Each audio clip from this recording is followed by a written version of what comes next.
Britu lingvists Dilans Glins intervijā laikrakstam Diena 2009. gadā teica: 3 gadus vecs bērns perfekti runā latviski, bet es, pat ja nodzīvotu šeit 20 gadu, tāpat pieļautu rupjas kļūdas. Kāpēc tas tā ir?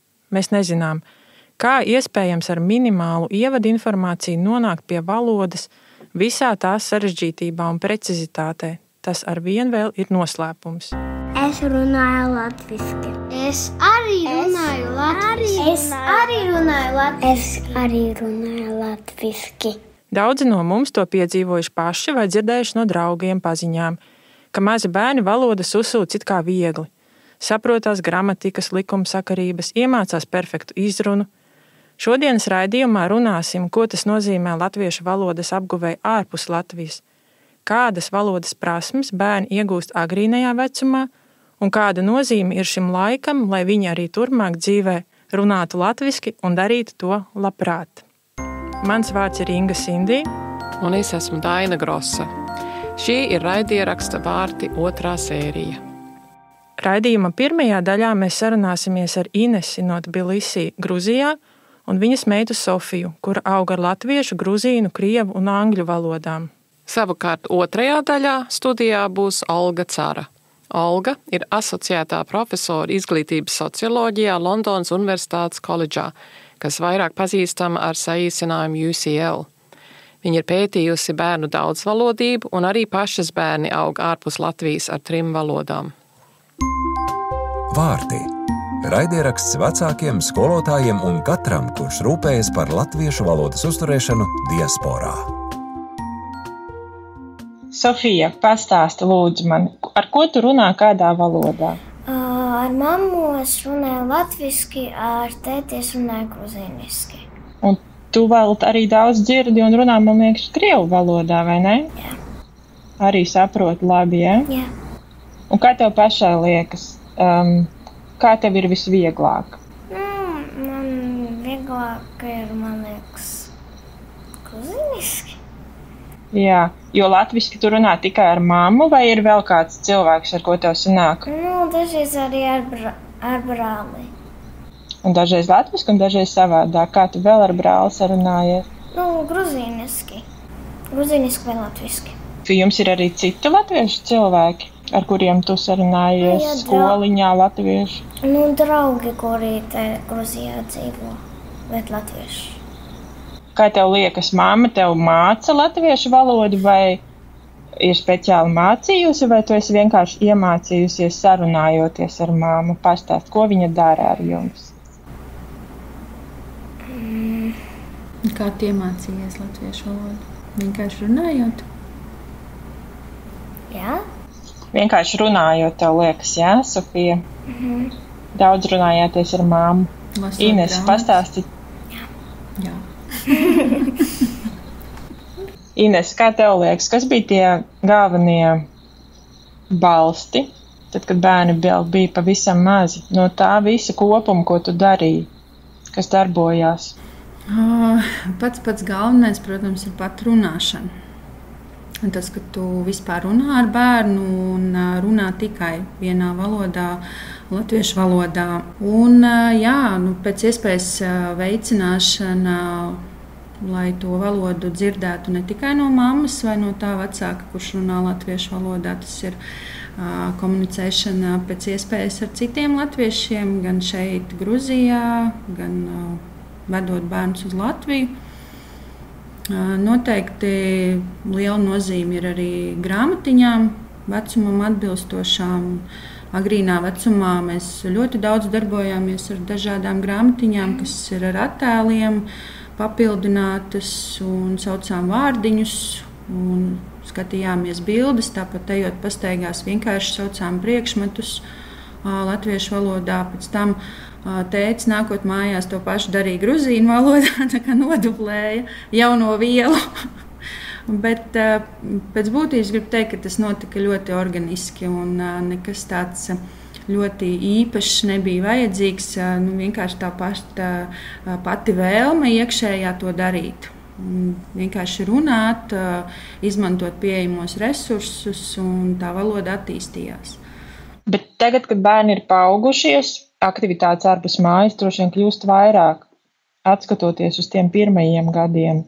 Šodienas mūsu tēma ir agrīnais vecums. Kā tev šķiet? Jā. Man šķiet, ka tas vecums tas ir īpaši svarīgs vecums. Vairāk iemeslu pēc. Vispirms jau tāpēc, ka tūlīt teikšu to banālo frāzi, ka bērns ir kā sūklīts un uzsūc visu, bet tas tā arī ir.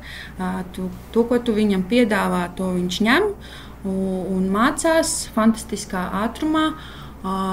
Plus arī tas, ka viņam ir laiks ļoti ātri dzimstot bērniem. Es saprotu, ka kamēr viņi ir mājās ar mani maziņi, viņi neiet dārziņā, nesocializējās. Šis ir mans laiks, mana iespēja ielikt šos labos pamatus latviešu valodas, jo pēc tam, es negribētu teikt, ka pēc tam ir neiespējami, taču daudz grūtāk. Jo tad, kad māja tiek celta, viņi arī turās uz labiem pamatiem. Tieši tāpat ar bērnu valodu, tu viņam iedod jau labu pamatu, viņam tas nostiprinās un kaut kur ir. Ļoti labs piemērs ir Sofija, kad viņas 2. dzīves gadā mums sanāca gadu pavadīt Latvijā. Uz to brīdi viņa runāja ļoti labi 2 valodās, gan latviešu, gan gruzīnu. Latvijā viņa pārstāja gruzīnu valodu lietot, un mums likās ar vīru, ka varbūt būs kāda problēma atgriežoties uz Gruziju, taču nē. Tā valoda nekur nepazuda, un tieši tāpat ir ar latviešu valodu. Tagad, kad ikdienā varbūt viņi lieto mazāk, taču esot Latvijā, viņi pēc kādas dienas, 2, 3 sāk lietot valodu ar tādiem vārdiem un izteicieniem, ko man nebija nejausmas, ka viņi zina. Tas ir tā mazliet maģiski, varbūt, bet tā valodiņa iekšā viņiem ir. Un man šķiet, ka tas ir tieši tāpēc, ka agrā bērnībā tas ir ielikts.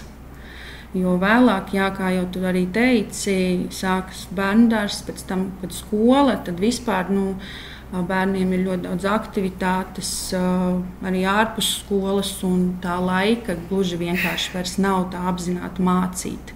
Tad paliek tikai tas, ko mēs runājam vienkārši, bet tādai mācīšanās, tādai apzinātai tur ar mērķi, laika ir ļoti maz. Vai jūs to valodu ar bērniem runājat mājās tikai, vai arī uz ielas, ejot veikalos, ikdienā, tur, kur visapkārt notiek viss gruzīniski, vai tu turpini latviski runāt ar bērniem? Jā, no pašas bērnu dzimšanas mēs ar vīru piekopjam šo metodu viens vecāks, viena valoda. Mums ar abiem bērniem tas ir strādājis perfekti, un jebkurā situācijā ar saviem bērniem es runāju tikai latviešu valodā. Es nevarētu teikt, ka tas rada kaut kādas mega grūtības. Tā nav. Jā, tas varbūt dažreiz ir tā neērti citiem, bet mēs varam iztulkot, mēs varam paskaidrot. Dažreiz apkārtējie pat smaida, ka jums ir slepenā valoda sava. Es neteiktu, ka tas būtu ļoti neizdarāms. Ja? Tas vairāk kā iedrošinājums jauniem vecākiem, ka tas ir izdarāms. Jo es varu teikt, ka vienmēr visās situācijās runāju ar bērniem latviešu valodā, pat gruzīņu ģimenē esot svētkos. Ja nepieciešams, es iztulkoju, vai kāds no bērniem pats iztulko, ko mamma tikko teikusi. Tā. Kāda ir tevis pašas gruzīņu valoda, vai tu esi pa šiem gadiem iemācījusies un varētu patiesībā tikpat labi izmantot arī gruzīņu valodu? Es esmu mācījusies ar vairākiem piegājieniem, jo gruzīņu valoda ir patiešām ļoti sarežģīta valoda. Es varu teikt, ka es noteikti viņu zinu tādā ikdienas līmenī un tādā ikdienas lietotāja līmenī. Es saprotu praktiski visu, kad runā cilvēki, bet es varu noteikti, es brīvi jūtos veikalā vai restorānā. Es varu lietot šo valodu. Bērni zina, kad es varu lietot arī un ka es saprotu. Līdz ar to tas ļoti atvieglo arī mūsu ģimenes ikdienas situācijas. Ja, kad mēs kaut ko apspriežam ģimenē, tad kā vīram nav jāpārtulko visu, ko viņš ir tikko bērniem teicis, jo es saprotu, vienkārši turpinu sarunu latviešu valodā. Un kas ir labi, kad arī vīrs saprot pārsvarā latviešu valodu. Viņš gan nerunā tik, man tā šķiet, ka viņš nerunā, bet viņš saprot noteikti vairāk nekā es domāju. Jā. Tātad jums ir vēl trešā kopējā saziņas valoda, pareizi? Jā, mēs tā kā ar vīru runājam krieviski savā starpā, bet ar bērniem tā kā katrs savā dzimtajā. Un tad tādas kopīgās sarunas, notiek parasti 3 valodās. Bet bērniem ir arī angļu valoda klāt, jo viņi mācās starptautiskā skolā, Gruzīnu angļu skolā. Un viņiem dublējās mācību priekšmeti, kas ir Gruzīnu valodā, ir arī angļu valodā. Un tad pie vakariņu galda, kādās valodās, piemēram, jūs runātu? Latviešu, gruzīnu, krievu. Kā 3 valodas pie vakariņu galda? Jā. Ja mūs klausās vecāki, kam ir šobrīd mājās mazi bērniņi, Inese, varbūt pusgads, gadiņš, 2 gadiņi, ko tu viņiem ieteiktu pašu svarīgāko, ņemot vērā, ka šis ir tas sūkļa periods, kā tu to nosauc?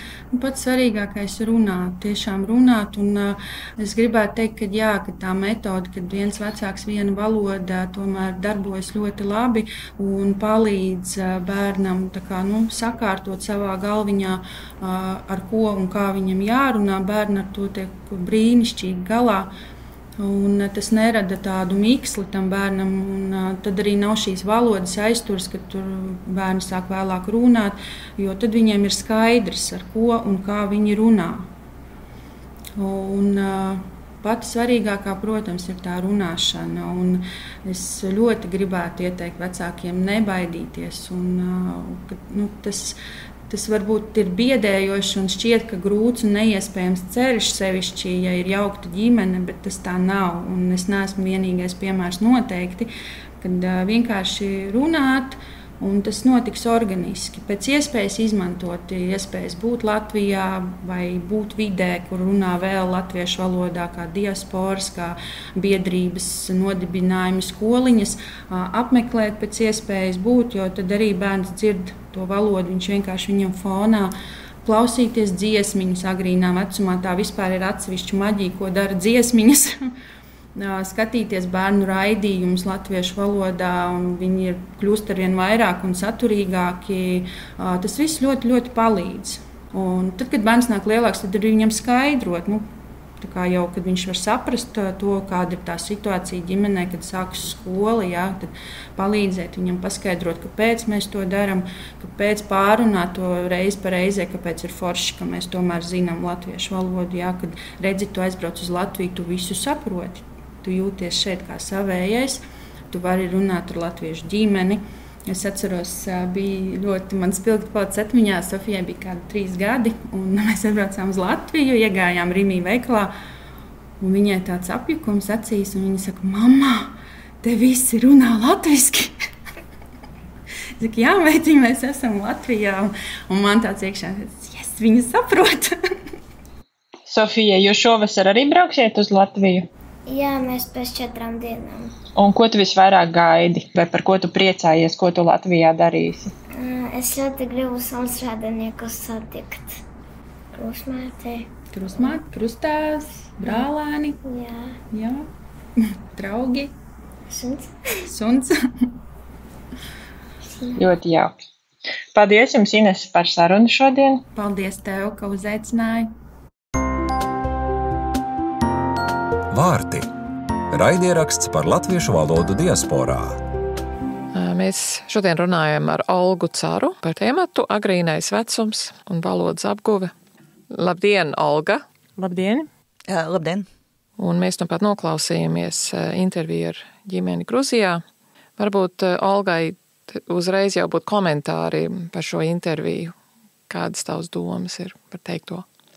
Es pateiktu, noklausoties to interviju, man liekas, viss, tā teikt, sarežģīts īstenībā ir vienkārši, un tas, kādā veidā tā ģimene to dara, un tieši tā mamma, kā viņa skaidro gan tā savu motivāciju, gan izpratne, ir tieši tas, kas ir jādara. Tie visi soļi, grāmatu varat uzrakstīt gan pēc bērna attīstības, gan pēc valodas attīstības. Vienīgais, ko es pamanīju, kas tika ar bērna prasīts, tā ideja, kā tev māca valodu, jo bērni parasti tieši agrīnajā, viņi tā nav mācīšana. Tas ir tas svarīgākais aspekts, ja tieši tajā vecumā nevajag atsevišķi sēdēt un mācīties. Un bērns to tā neuztver, bet tajā pašā laikā smadzenes var ļoti vienkārši to valodu tā kā uztvert. Tad sanāk, teorētiski tā ir mācīšanās, smadzenes to mācās, bet tā nav mācīšanās, kā būtu skolā. Bet jā, tā ideja, ka vienkārši runāt, pēc iespējas vairāk runāt un arī paplašināt, tā kā kurās vietās, jo tā mamma pieminēja arī, ka tas nav tikai mājas apstākļos, ka tik līdz viņi kaut kur ārā, jo, ja ar bērnu tiek runāts tikai mājās, teiksim, un arī izmanto to stratēģiju, ka viens vecāks vai viens pieaugušais viena valoda, tad atkarībā no pieauguša un kādu funkciju tas pieaugušais veids, vai tā ir mamma vai tētis, vai piemēram auklīte varētu būt vecmāmiņa, tas vārdu krājums var būt daļai ierobežots, tāpēc, ka tas cilvēks pilda ģimene noteiktu funkciju.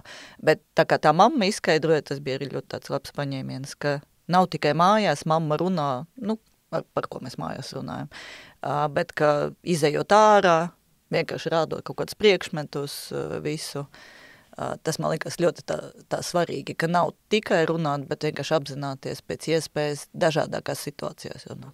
Ir vēl citas kādas stratēģijas, ko varbūt nepieminēja iepriekšējā intervijā, kas vēl palīdzētu? Tas atkarīgs no ģimenes, jo ja ģimenē ir kopīga valoda, tur ļoti svarīgi, kādā valodā runā, pieņemsim, divi pieaugušie, kur viņi dzīvo, jo atkarībā no valodas katrai pieaugušām vietē, kur viņi dzīvo, tur varētu būt dažādas stratēģijas, jo, ja pieņemsim, ģimene runā vienā valodā, abi pieaugušie runā, pieņemsim, mēs Anglē runājam ar bērniem latviski, bet tā nav valoda, ko sabiedrībā vispār lieto. Izņemot, ja mēs specifiski kaut kur ejam, tad, ja tā ir tā situācija, tad būtu vairāk jāmeklē, lai paplašinātu kaut to vārdu krājumu, lai varētu būt dažādākas situācijas, tad būtu grūtāk atrast. To gan arī pieminēja televīzija, palīdz, dziesmas, lasīšana. Ar lasīšanu ir tā, protams, ka atkal sanāk, ka kamēr bērns ir maziņš, tad lasa vecākiem. Bet te vajadzētu, lai varētu dzirdēt pēc iespējas vairāk citu cilvēku atkal, tāpēc, ka katrs cilvēks runā, tā kā ar savu vārdu krājumu, atkal no savas pozīcijas, ar savu specifiku, un te vajag, lai pēc iespējas vairāk citu cilvēku dzird. Arī tā ideja, ka viņi paskaidroja, un ka daudzi dara, tie, kas dzīvo ārpus Latvijas, vest bērnus uz Latviju, lai dzird to tā kā dažādību. Un arī parasti tie cilvēki, kas dzīvo ārzemēs ar jebkuru valodu, viņu valoda daļa iekonservējās, viņi lieto tādus, jo valoda attīstās ātri, tīpaši mūsdienās viņi vairāk lieto tādus specifiskākus vārdus, tad atkal sanāk, ka bērni varbūt nokļūst tajā oriģinālajā un tādā pustošākā vidē, un tu viņi saprot, ka ka mēs nesaprotam tos. Olga, jūs jau pieminējāt to, ka bērni pirmskolas vecumā mācās darbojoties vairāk. Tad pastāstiet vairāk par to, kāds ir tas veids, kā bērni mācās līdz noteiktam vecumam, un kurš apmēram ir tas vecums, kurā šis te saucamais sūkļu periods beidzas vai mainās? Tas ir tāds sarežģīts jautājums, pastāv vairākas teorijas. Tā pēdējā teorija ir tagad, ka tas posms ir garāks nekā iepriekš cilvēki domāja. Iepriekš, kas tika izdarīts, psiholoģijā un neirozinātnēs par smadziņu attīstību ir tā ideja par to kritisko periodu un to jūtīgo sensitīvo periodu. Bet tas ir, kā mūsu smadzenes attīstās. Mums ir pēc attīstības laiki, tas ir tas kritiskais periods. Ja tajā laikā nebūs, kaut kas nenotiks ar smadzenēm, cilvēks kaut kā nedarbosies, viņam tā prasme var vienkārši neattīstīties. Kas piemērs tiek minēt, piemēram, ar redzi, tas gan ar kaķēniem tika darīts, bet, man liekas, cilvēki mētisko varbūt apsvērumu dēļ nedarīja. Ja kaķēnām līdz 3 mēnešu, man liekas, vecumu vai 2 mēnešus aiztais vienu aci, viņam tā redzvers nekad, kad noņem to apsēju, viņam tā redzvers nekad nebūs 100%. Tāpēc, ka tas ir tas kritiskais periods, ka pēc tam vienkārši uzreiz iet uz leju un to prasmi, gandrīz nekad vairs nevar apgūt. Tas jūtīgais, tas sensitīvais periods, tas tas ir tad, kad mainās, kļūst varbūt grūtāk, netik efektīvi, bet var turpināt.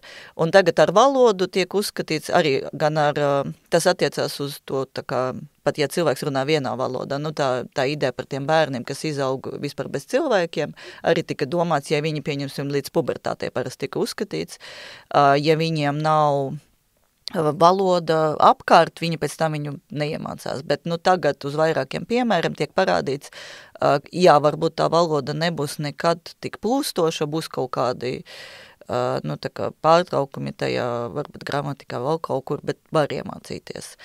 Un tagad pat tiek uzskatīts, ka līdz pat 18 gadiem var iemācīties tuvu dzimtas valodas līmenim.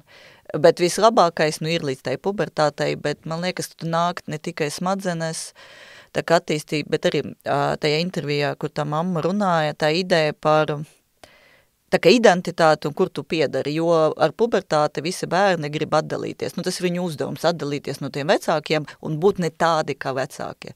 Visi mēs zinām, kuram ir bērni, ka pēkšņi visu, ko pasaka vecāks, nē, es tā nedarīšu.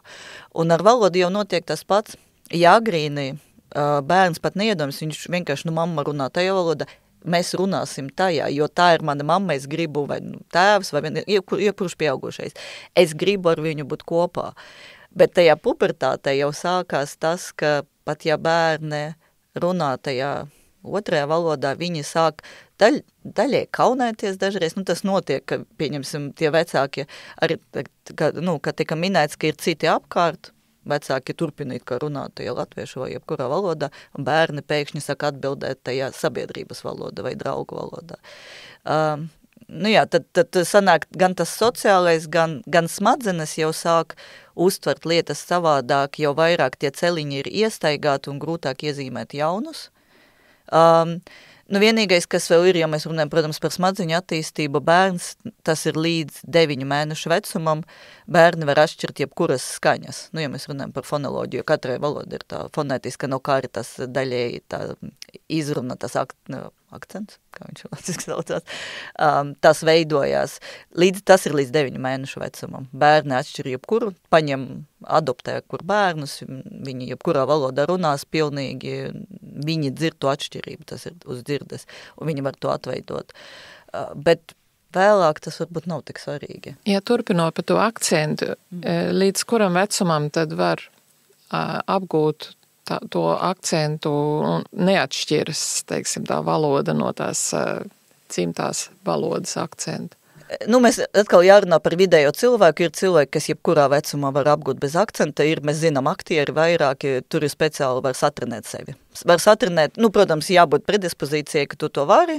Tas ir tā kā talants, jebkurš to var, jebkurā vecumā. Vidējais cilvēks, kas normāla attīstība bez specifiskas mācīšanās, mēs atkal runājam par pubertāti, jo akcents jau ir salikums atkal no sociāla, cik tev ir svarīgi būt kopā ar ko.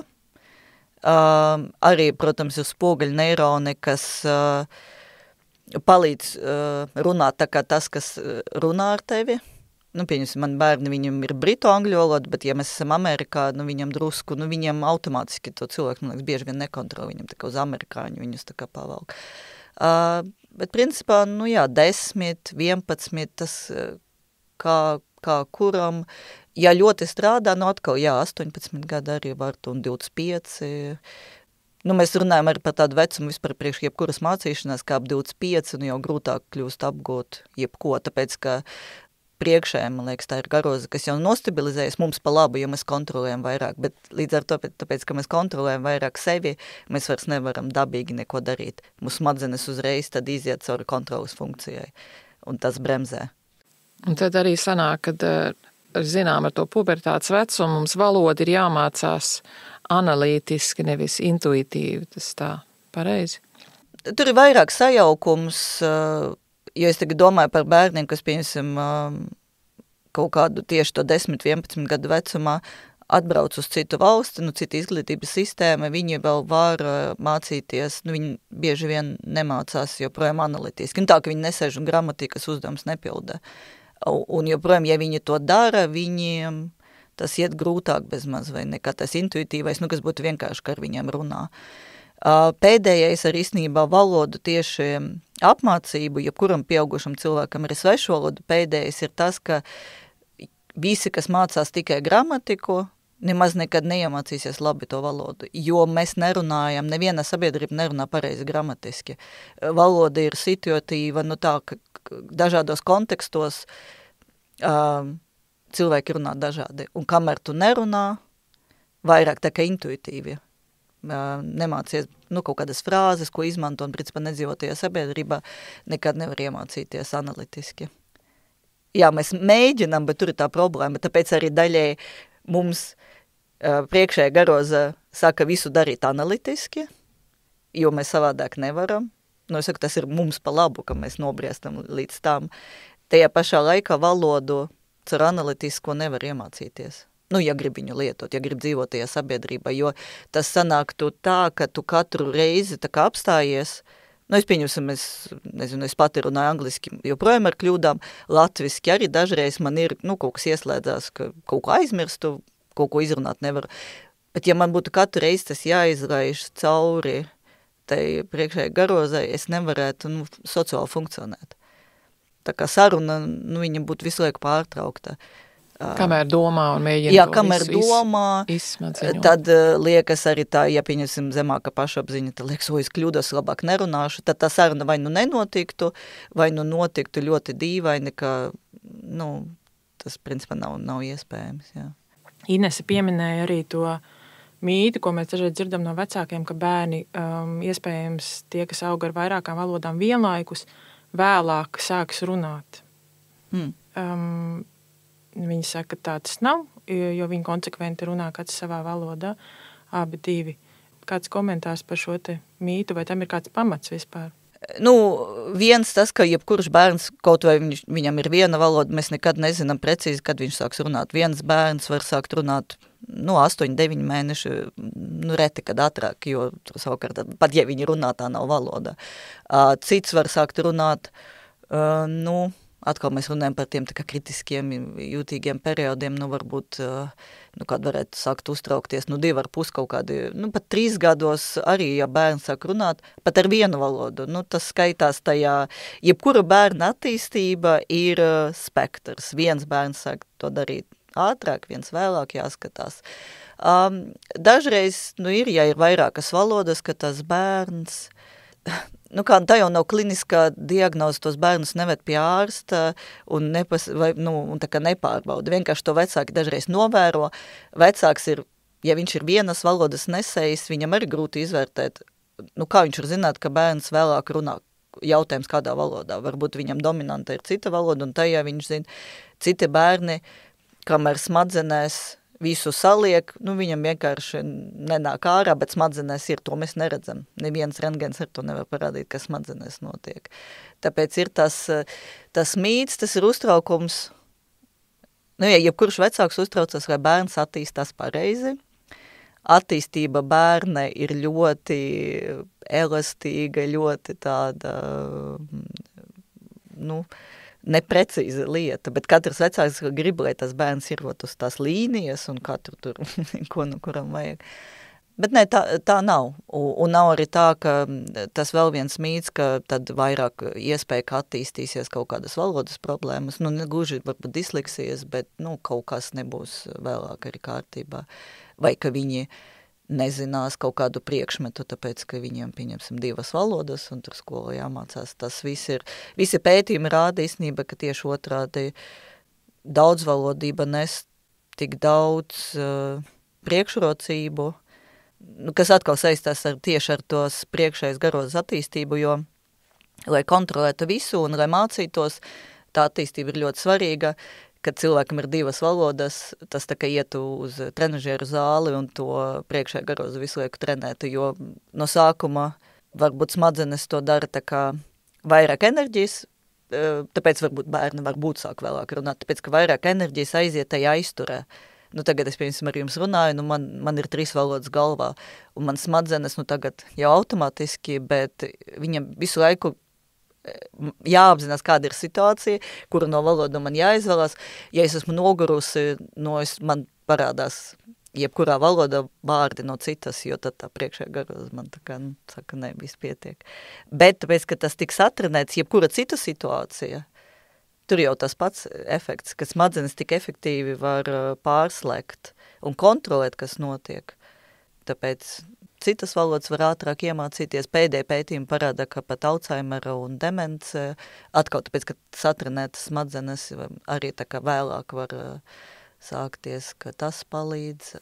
Turpinot vēl par to klusuma periodu, tas arī attiecas uz to, ka, ja bērns, teiksim, ir, piemēram, viņš agrīnā vecumā bijis Latvijā dzīvojis, tagad nonāca citā mītnes valstī, tagad viņš sāk skolā iet un viņš to valodu vēl neprot, bet ir tāds ilgāks klusuma periods, ka tas bērns vienkārši to valodu uzsūc un tad viņš pēc laika pēkšņi sāk runāt, bet ir šis klusuma periods arī bijis, un varbūt var komentēt par to, ka vecāki sāk uztraukties, kad ir šis klusuma periods. Nu jā, tas atkarīgs no bērna, protams, personības vairāk, cik svarīgi, te atkal tas identitātes elements, cik svarīgi ir iederēties tajā kolektīvā, un tas atkarīgs arī no vecuma, jo jaunāks bērns, jo viņš ir viņam nav tik svarīgi, atkal līdz tai pubertātei iekļauties kolektīvai, viņš iespējams varētu ātrāk sākt runāt. Jo viņam, nav tik svarīgi, es runāju tajā valodā, viņš neapzinās tās kļūdas, kad viņš taisa īstenībā, mēs jau iemācām bērniem, kas ir kļūda. Mazi bērni nezinu, viņi daru, un tad pieaugušais sāk komentēt. Tas ir nepareizi, jo, teorētiski neviena lieta nav nepareiza, tas ir mūsu sociāla definīcija lietai noteiktā kontekstā.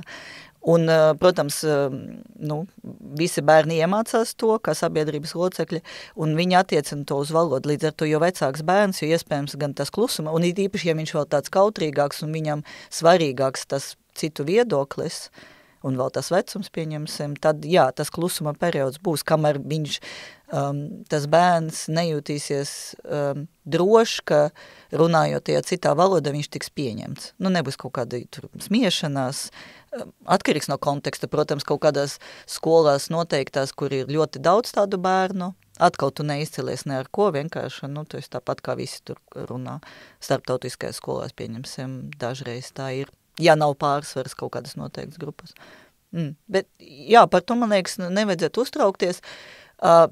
Protams, par to vajadzētu parunāt ģimene un ar skolotājiem, lai atkal tas netiek tā kā definēts, ka varbūt tas bērns nemācās. Ja viņš klusē tajā skolā, tas nenozīmē, ka viņš nemācās.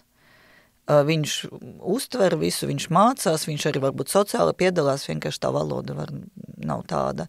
Un tad svarīgi, lai atkal tas netiek definēts kā kļūda, ka tu esi, ne tāds, ka tur visi. Labi skolotāji to, man liekas, intuitīvi dara un prot, kuram ir pieredze ar tādiem bērniem. Bet vecākiem, jā, ar to jārunā, un nekadā gadījumā nedrīkst nevienam cilvēkam, nepieaugušam, tīpaši bērnam kaut kādas kļūdas izcelt. Jo tas, atkal daži bērni pasmiesies paši par sevi, citiem tas var būt ļoti aizskaroši. Jā, aizskaroši, jā. Tīpaši tajā periodā, kamēr viņi mācās. Noslēdzot šo tēmu par pirmsskolas vai agrīno vecumu, Olga, es vēl gribēju pajautāt, kāpēc jūs iesakāt vecākiem tiešām izmantot maksimāli šo periodu un kas tieši mainās iespējami vēlāk pusauģu vecumā? Te ir vairāki aspekti, kā es jau minēju, protams, smadzeņu attīstība ir elastīgāka. Tas ir viens, vecākiem ar bērniem ir daudzreiz ciešāka saikne un visu, ko vecāki piedāvā, bērns pieņem bez īpašiem jautājumiem. Pusauģu vecumā sākas tie jautājumi un arī pēc dabīgas attīstības, tad tie bērni negrib būt tādi kā viņu vecāki un bieži vien, ja tā valoda nav nostabilizējusies, ja viņi ir tā kā zem jautājuma zīmes, pusauģi var to izmantot, lai attālinātos no vecākiem un pārstāt, pat ja viņi saprot to valodu, vismaz atbildēt tajā ģimenes valodā vai tā viena pieauguša valodā. Arī tas emocijas, kas ir saistītas agrīnajā vecumā ar jebko, kas vecāks dara, paliek tā kā visu mūžu, un līdz ar to, ja tā valoda tiek saistīta ar emocionālo tuvību, viņa pēc tam vairs neaizies. Pat ja varbūt pusauģi pārstās runāt, bet tas tāpat paliks, viņi atgriezīsies atpakaļ. Ja tas nav nostabilizējies, tad iespējams viņi vairs to valodu nelietos. Varbūt viņi sapratīs, bet tā vairs nebūs varbūt valoda tieši saziņai ar vecākiem. Jo, tā emocionāla tuvība ir ļoti svarīga, man liekas, bieži vien skolā, pieņemsim, ja bērns sāk iet, skolotāji prasa vecākiem, kādā valodā mums viņu mierināt. Jo tas parāda to emocionālo, vai vecākiem pētot daudzvalodību, tajos visos testos ierakstīts jautājums, kādā valodā, ja kaut kas notiek, jūs mierināt bērnus, kādā valodā, ko jūs darat, tad tas emocionālis ir ļoti svarīgs. Un paldies par sarunu. Paldies par sarunu, Olga. Paldies, ka uzaicinājāt. Šodien mēs tātad runājām par pirmsskolas vecuma nozīmi latviešu valodas apguvē. Gan Inese, kuras bērna un Gruzijā, gan Olga Cara uzsvēra, cik svarīgi ir pamati, kas ielikti šajos pirmajos gados. Tajos tiek nostiprināta ne tikai valodas prasme, bet arī emocionālā saikne ar vecākiem un ar valodu. Visvarīgākais šai sarunā man likās tas, ko uzsvēra Olga Cara, ka pusauģa vecumā valodu var viegli iemācīties, bet tad ir nepieciešama pilnīgi cita motivācija, lai to darītu, un tas var būt daudz grūtāk. Daina, kas tev likās visbūtiskākais abās sarunās? Man savukārt likās svarīgi, un arī prātā paliks Olgas teiktais par to, ka agrīnā vecumā bērnam nav nemaz īpaši jāpiedomā pie tā, kā izteikt savu domu, jo viņš ir mācījies intuitīvi latviešu valodu. Tā kā mans secinājums par to ir, ka latviešu valodu mēs tik vienkāršā veidā varam bērnam vai gandrīz uzdāvināt, un agrīnā vecumā viņam īpaši nav nemaz jāpiepūlas to mācīties. Gan tomēr pūles ir mums, kā vecākiem, jāpieliek, lai mēs esam konsekventi savā valodas lietošanā. Un visbrīnišķīgākais arī ir tas, man liekas, ka bērns arī šajā vecumā iemācīs runāt bez akcenta. Un viņš iemācīsies to akcentu, ko viņš dzird. Un tāpēc arī es atceros, ko Olga teica, ka ir jādod iespēja bērnam runāt ar pēc iespējas daudziem pieaugušajiem un arī bērniem, ja tāda iespēja pastāv, ka dzird valodu no dažādiem individiem. Nākamā sērijas tēma būs, vai ir par vēlu apgūt latviešu valodu. Tajā mēs sarunāsimies ar Viļņas Universitātes asociēto profesori Ingu Hilbigu.